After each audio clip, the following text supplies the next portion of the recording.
নামাজের শেষ বৈঠকে এই ছোট্ট দোয়াটা না পড়া পর্যন্ত আপনি কখনো সালাম ফিরাবেন না।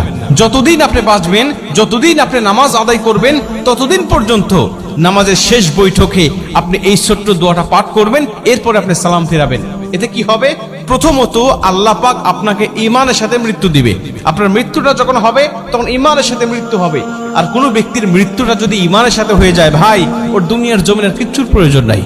কারণ শেষ মৃত্যুটা তার হয়েছে ইমানি অবস্থায়, মানে সে মুসলিম হয়ে, ইমানদার হয়ে সে দুনিয়ার থেকে বিদায় নিয়ে চলে গেছে। ওর কবরেও শান্তি, পরকালেও শান্তি, হাসরে, মিজানে, ফুলসিরাতে প্রত্যেকটা ধাপে সে মুক্তি, এবং আল্লাহ পাকের কমপক্ষে 10টি পৃথিবীর সমান একটি করে জান্নাত তার জন্য আল্লাহ ওয়াজিব করে দিবেন। কারণ শেষ মৃত্যুটা তার হয়েছে ইমানি হালতে। সাহাবীদের মধ্যে অনেকেই ছিল যারা শেষ অবস্থায় ঈমান গ্রহণ করে তারা জান্নাতি হয়ে গেছে। আবার অনেকেই আছে রাসূল সাল্লাল্লাহু আলাইহি ওয়াসাল্লামের সাথে থেকেছে, নবীজির সাথে নামাজ পড়েছে, কিন্তু সে মুনাফিক হয়ে, বেঈমান হয়ে শেষ বিদায় নিয়েছে। আল্লাহ পাক তাদের জন্য জাহান্নাম অবধারিত করে রেখে দিয়েছে। ঠিক তেমনি ভাবে মানুষের শেষ অবস্থাকে আল্লাহ পাক বিবেচনা করে। ঈমানদার হয়ে মৃত্যুবরণ করতে পারলে তার জীবনের কিচ্ছু প্রয়োজন নাই।